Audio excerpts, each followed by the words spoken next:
Hello everyone, welcome to the sometimes weekly Purple Penny coin and banknote video. My name's Mark. This is the second video we've done for 2024. Of course we had a week off from the video last week because I had to duck away and do some stuff. As I said, my name's Mark. I own and run the Purple Penny along with my wife Catherine. We've been here for 5 years in May and been doing these videos for the last 3 or 4 years. I'm not sure how many we've done, but it must be 150 to 200 of these now. They usually run for about 20 minutes or so, and we just run through interesting bits of coin and banknote news from around the world. And as we are in Australia, we're in a town called Adelaide. Generally there's a focus on Australian coin and banknote news, with the Royal Australian Mint being of particular interest to most people who watch these videos. Hello to everyone that's watching on YouTube later, because of course all these videos pop up on YouTube a couple of days after they're streamed live on Facebook. Right, what's been going on? So we were only open for 3 days last week. We had Wednesday off because I didn't get back until Wednesday morning. Thursday, Friday and Saturday, it's been quite warm here in Adelaide, and whenever there's hot weather the number of people through the door is usually a bit lower. But we still bought and sold a lot of stuff last week. There's a lot of mint product that came in the door last week. Keep an eye out on the website for some fairly recent mint product in good condition. We had a couple of collectors come in and cash out of their coin collections. Life gets in the way, unfortunately, and sometimes we do need to move some things on, but I guess the good thing with coins is that they do hold some value, and you can get some of that money back that you've spent on your collecting.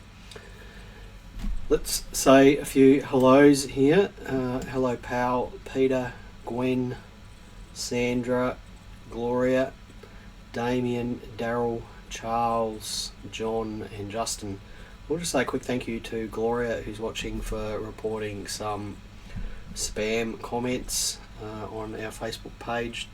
Look, unfortunately spam is a way of life with the internet, and we do get primarily, it looks like, US coin and banknote and bullion groups spamming the comments on our Facebook posts, and often very old Facebook posts, because we do try to restrict who can post comment on our posts. We do have some spam filters in place to automatically hide those, and often they are automatically hidden, and whenever I get any notifications that those things have happened, I do ban those people immediately, but there's really nothing we can do to stop it permanently. If you do see some spam comments, feel free to send us a message through Facebook and we will nuke them as fast as we can. And thanks to Gloria for reporting some of those comments to me today. Right, let's jump into the news here. So Peter Andrews, who is watching, has continued to update his data on 35th anniversary $2 set pricing, and we will see a couple of things with this. We will see firstly that the number of sales has fallen right away. So there, daily, each one of those dots on that graph is daily sales, and we can see that the most recent day there was only a couple of sales. So the sales volume has fallen right away, and you can see that the price now has settled into about $360, $370 on eBay. Once you take away eBay fees, those people are netting something like $305 or something on a $235 outlay, assuming they got it at issue price. What's really going to be interesting is to see how that changes in the next couple of weeks, because the Mint, just prior or just after I'd finished the prep for this video, the Mint announced that their EQL ballot is happening on Wednesday.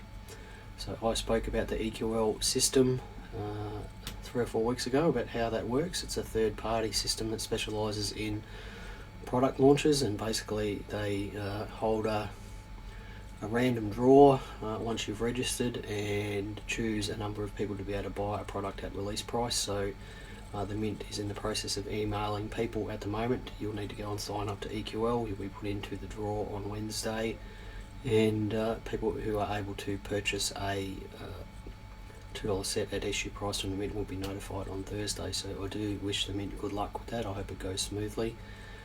They've suggested in their posts that this will mean that online releases will start happening again, and I hope that that's the case. And good luck to people who are in that draw, and thanks again to Peter for compiling this data for us, and it'll be interesting to see what it looks like in a couple of weeks' time. So I look forward to seeing that. Thank you, Peter. Now, I thought we'd just have a quick look at January RAM releases. There are no January RAM releases. We got official notification of that last week. There won't be any products released by the Mint through their distributor network in January. We're hoping to see something in February. Of course, the Mint Mark coin for the year, which is the space coin, which you can mint at the Mint for $3, is available directly from the Mint. If you're there, you can't buy it from the Mint through their website, but there are a lot of Facebook sellers who are selling those, and we'll just congratulate Tom Rodriguez for completely disrupting that market. There were people selling those dollar coins for $40 on a $3 cost, and Tom Rodriguez came through and ruined all that for them and was selling them for $7 each. So well done to him for selling them for $7 each. Next item is France, who's had to melt a few euros coins that they minted recently. How many have they had to melt? Probably about 27 million of them. Why did they have to melt them? Well, it turns out that EU countries are allowed to release new designs or new euro designs every 15 years. France had come up with some new designs and had given them to the EU for approval. The EU needs to approve those designs, but the French Mint, Monnaie de Paris, decided to go ahead and mint the coins before approval had been received, and the approval was actually not given because of a problem with the stars on the European flag, and now as a consequence the French Mint has to melt 27 million coins that they've minted without authority. I guess the good thing about 10, 20 and 50 cent euro coins is that they're all made of Nordic gold, so they're a single metal. At least that metal can be reused. I'm not sure what would happen if they were the bi-metal 1 and 2 euro coins. So if you need approval for things, wait for approval before you go ahead and make them, otherwise you're going to end up having to scrap 27 million coins. So just a few more hellos here. Hello Brett, hello Paul, hello Flaneur Ing says it looks like a correction in the $2 market. I think everyone's accepted that now, that the $2 market has softened a fair bit. Hello Antonius, and hello Susan, and Greg, and Patrick, and Ray. Thank you everyone for joining in today. Right, so there was an article in the Herald, I believe it was this week, about some reactions to the new Charles dollars. I hope that everyone's got one by now. You should start getting them in change. If you can't get them in change, you can certainly buy them online. You can buy them here in the shop as well. Hello Catherine, thank you for joining in today. I guess my reaction to the dollar coin is how much space there is on the coin. The legend on the obverse is certainly a lot shorter than it was with the Queen, and as a consequence there's a fair bit of space between about 4 o'clock and 8 o'clock on the obverse. And I guess without a crown and jewellery, the King's portrait is quite plain in comparison to the Queen's portrait on her coins. So we'll just read through some of those reactions that people had to the coin. Someone says there's something really off-putting about not seeing Liz, the late Queen, there like it's been my entire life. Another person says they've never spent a coin that didn't have a bust of old Liz on it. And one person said that they'd forgotten that they don't have a coin anymore, and another lady said that her hubby and her got one and they just sat in the car staring at it because it was just so weird seeing a coin without the Queen's face on it. I guess for me that was, initially at least, was the weirdest thing, just holding a dollar coin, what was obviously a dollar coin, and the Queen's picture wasn't on it. So Catherine today is out shopping with one of our daughters, so she's not come in today. One of our daughters has come for a visit from Canberra. Thank you to our daughter for making that trip, and her boyfriend as well. It's a long drive, so Catherine is taking the time to spend with our daughter and her partner. Right, I found this of particular interest because I've been reading some books lately on Rome and Britain and Hadrian. There was an archaeological dig happening at the moment in Corinth, and Corinth is about 80 kilometres west of Athens, and Athens is sort of southern central Greece, and a bunch of silver coins were found there, along with some figurines, female figurines and animal figurines. Silver coins and the figurines date to about the 6th century BC. And what's really interesting is that the coins are all staters, which is a sort of a smallish silver coin. 3 of them were minted at Olympia, and Olympia being the home of the original Olympic Games. And the 3 coins were minted to commemorate 3 separate Olympic Games. So it's just interesting to think about 2,600-year-old commemorative coins being made to celebrate the Olympic Games. Of course, this year is an Olympic year, so I would say it's a pretty sure thing that Woolworths and the Mint will be putting out another Olympic coin set this year, because that seems to be what they do every Olympics and Commonwealth Games since 2016. It'll be interesting to see if they do follow through with that. Now, what interested me about this archaeological dig is that they found parts of Hadrian's aqueduct, which dates about 800 years after the coins. And that aqueduct, which is basically it's not a raised aqueduct, it's actually a aqueduct under the ground. It's a terracotta pipe, and they believe that that's probably the biggest irrigation project in Greece for about 100 years. So it's interesting that they still found part of that. And we've just got a big comment here from Gabrielle. Hi Mark and Catherine, I'll be hopefully the first to point out that the King Charles III dollar, the edge before the actual top of the rim, there's 7 points that are wider than the true round, like the UK. Okay, I'm not quite sure what that means, Gabriel. Thank you for your comment. I'll have to look at that in more detail once the video's finished. I'll have to digest that a bit better. Hello Michael, how are you? Thanks for joining in. Now, about 45 minutes ago, the Perth Mint shop would have opened in Perth, and the big buzz product being released today is the Proof Silver Kangaroo. What's unique about it, for now at least, is it's the first Perth Mint product released with King Charles III, the portrait, on it. And Perth Mint looks like they're going all out with this, selling it online and selling it through their retail shop. It's going to be 7,500 proofs struck. Number 1, the first coin struck with certificate number 1 will be on display inside the Perth Mint shop, and is right now, I suppose. And the other thing that Perth Mint is doing a little bit differently is that they're making ultra low serial numbers or certificate numbers available in the shop today. What does that mean? I don't know. Maybe the numbers less than 20 or something are available for purchase. I don't know if they're being sold at a premium.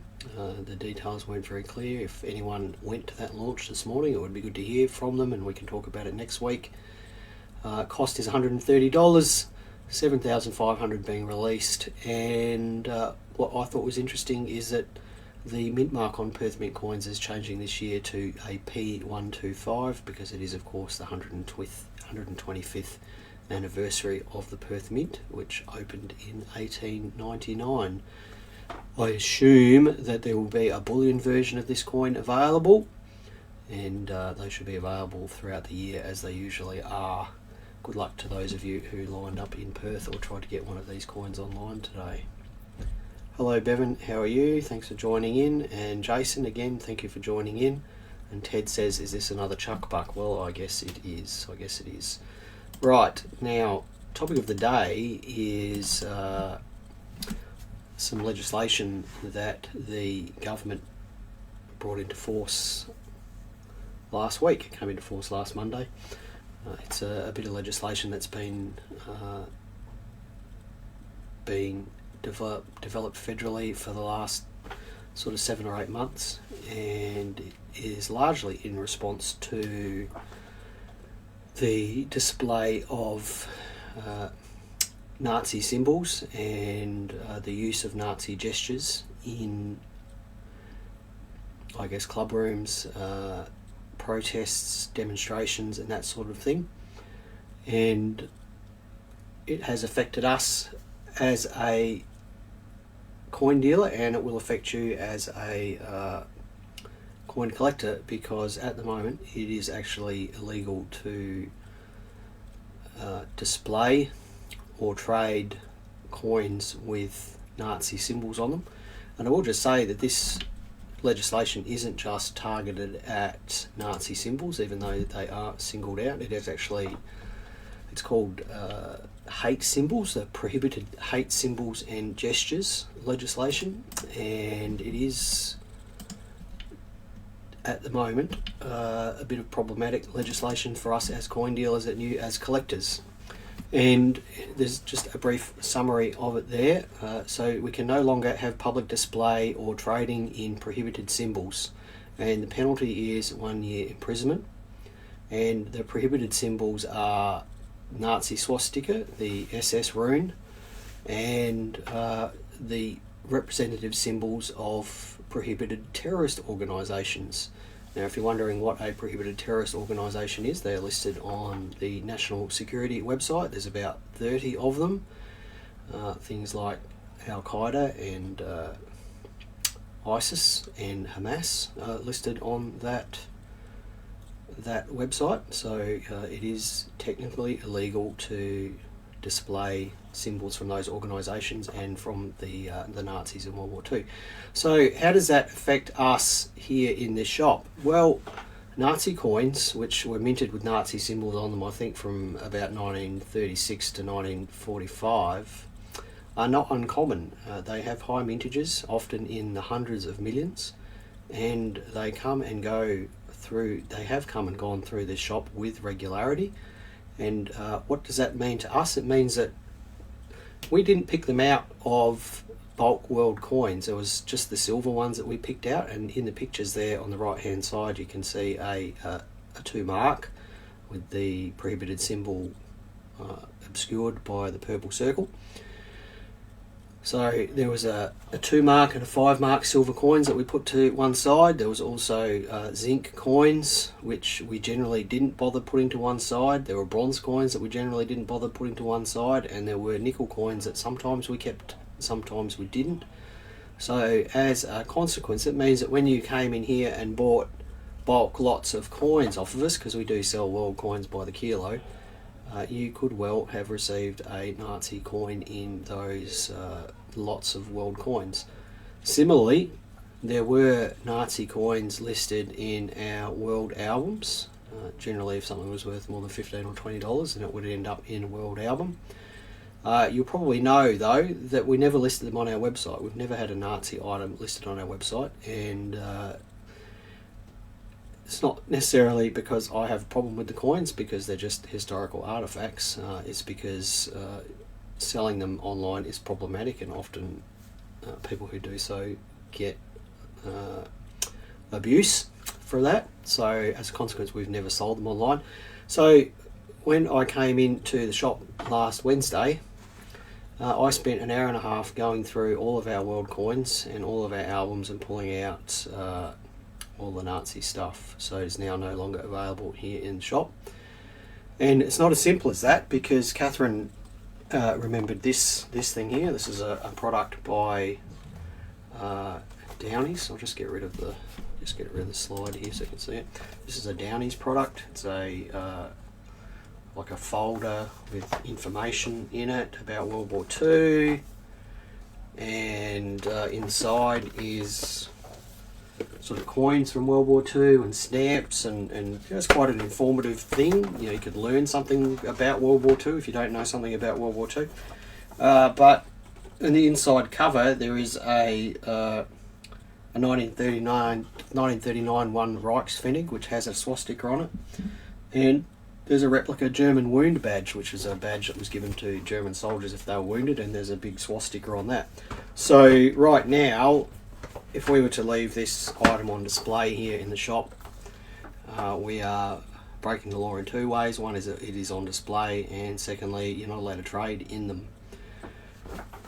So for us as coin dealers, we have to be extra careful now about what we put out. We have to sort through our world coins, and I will just ask people to keep the political comments in under control in the comments here. I understand this is a divisive matter, and we keep politics out of this channel. We always have and we always will, and this isn't a political discussion. This is a discussion about a piece of legislation that affects us, and moving forward, what it means for us. So, for us it means that we need to sort our coins out more, so there's an additional cost there for us. It also means that when we purchase a collection, we have to make sure that there's nothing in there with German symbols on it that we unknowingly purchase, because we'd be committing an offence if we were to buy it. It also means that when we're selling things, we have to make sure that there's nothing German in there. And I will just say that the legislation is such that you can't transport it out of the country with intending to sell it. You can't give it to someone from overseas with intent to sell it. So at the moment, it pretty much covers anything you can think about with Nazi stuff, especially with coins. It covers all of that stuff. We can't trade it, we can't sell it, we can't display it, can't really do anything with it. And my thoughts about that is that it's unfortunate that coins were caught up in this. I admire the motivation behind the legislation. I understand why the government has done it, but in reality, coins are so small that I don't think they can really promote the ideology that the symbol on them displays. They are too small, and they are just bits of history. And for, I would say, every collector that we've had that's come in here that's bought a Nazi coin, it wasn't a political purchase, it was just to complete a collection and have an historical artefact. So moving forward, I suspect that some of this will be tested in the courts, and perhaps it will be lightened up, and perhaps Nazi coins will be able to be bought and sold. But at the current moment, we can't, and Catherine and I have no intention of being a test case for this sort of stuff. So please don't ask us for this stuff. We just can't do anything with it. Now, are there any exemptions for this? Yes, there are. There are exemptions for religious reasons. So the swastika isn't just a Nazi symbol. It was a symbol long time before the Nazis existed. There's a badge over there on the wall that has a swastika on it, and it dates from 1914, and it was a Scottish fundraising organisation. I believe it's a symbol used in some Hindu sects, so there are exemptions for that. There are exemptions for academic and literary reasons, so I guess that means for research, or perhaps movies or books or something like that. It could be used that way. And then journalists have an exemption too, to be able to display the symbol for journalistic reasons. So there are exemptions in there, and I'm hoping that in the coming months and years that there will be amendments or changes made to that legislation to allow the coins to be able to be traded again, and us as coin collectors won't have our activities restricted, really because of the actions of a few people with extreme ideas. And I don't mean the legislators there, I mean the people that the legislators are trying to counteract. So that's the topic of the day. It's the first time really, I guess, politically that we've been affected by this sort of stuff, and I guess it is concerning for us because we need to be careful for what we're doing in here, and you as collectors need to be careful as well. Right, let's have a look at some comments here, and like I said, if there's anything that's too horrifically political in here, I won't read it out because I do want to. So Brett says it's a government joke that the government is telling us what we can collect. It's a part of history. Look, like I said, I think the government's doing it with the right intentions, and maybe it's easier for them to have a blanket ban on everything to get started and then lighten up on it later, and I'm hoping that's what will happen. Flaneur says he wonders if it applies to movies. Now that's really interesting because there is a lot of content already out there with German symbols in it, and not just German symbols, but terrorist organisation symbols in them. And are they still allowed to be used? I imagine that they are, but who really knows? Sue says those organisations are only prescribed terrorist organisations in certain countries. Unfortunately, Australia is one of those countries. I had a stack of Iraqi notes with Saddam Hussein on them. Where do I stand on that? So one of the arguments against this legislation is that it doesn't catch everyone. Saddam Hussein was not a nice man, but it isn't illegal to trade in notes with his face on them. Similarly, the USSR was not a very nice regime and certainly killed a lot of people in the 20 or 30 or 40 million, some huge number, but of course it's not illegal to trade in items that have the USSR's symbolism on it. So yes, it is an argument against it, but at the moment this is where we stand. It's prohibited terrorist organisations and Nazi stuff.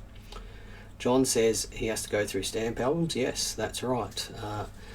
The Nazis were prolific issuers of stamps, and almost every semi-decent world collection will have a stamp in there with a swastika on it.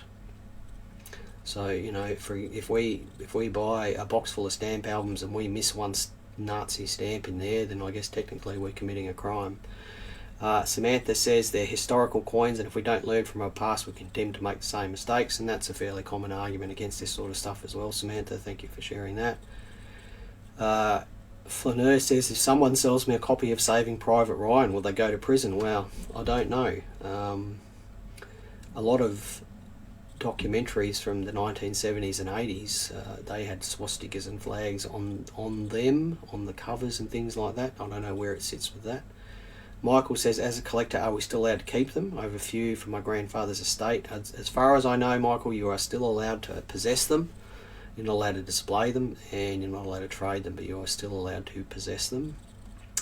Charles said, yes, banknotes from that period will also be impacted. Yeah, Charles, I did look through our banknote albums last week looking for that. Thankfully, most of the banknotes don't have swastikas on them, but there still are a few, and they will certainly be impacted. Patrick says, hang on a second, Patrick says it's a shame, but how far back are countries thought of as terrorist organisations, the Romans, the Vikings, etc.? Well, Patrick, again, you know, there's no doubt that this was a partially political decision, but it is also designed to obstruct people who have extreme views on things, and I understand why the government's done it. Nelson says, I haven't been in the shop as I'm currently in Japan. Well, we'll let you off there. Make sure you go to a coin shop in Japan, Nelson. Bradley says the government should be focused on the cost of living and housing calamities. Pathetic. Okay, well, that's a political thing, so I'll just leave that alone. Right, that's it for this week. Thank you, everyone, for joining in. Interesting topic this week. Hang on a second. Susan says, I was not able to exchange Iraqi currency after sanctions against Iraq and the subsequent invasion. Are you able to sell them? As far as I know, Susan, you are. Saddam's money is not legal tender anymore, and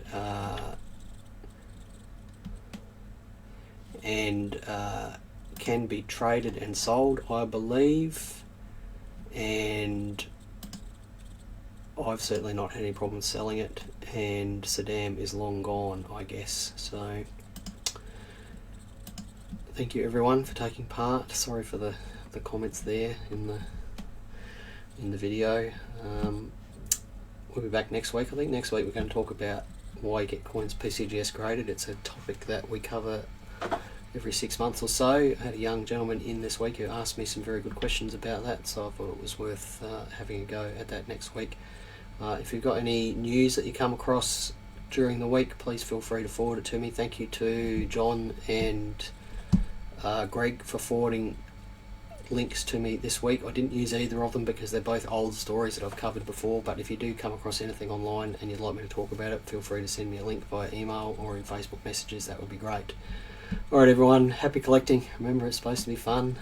Bye for now. Have a great week. Take care, and we'll see you next time. Bye for now.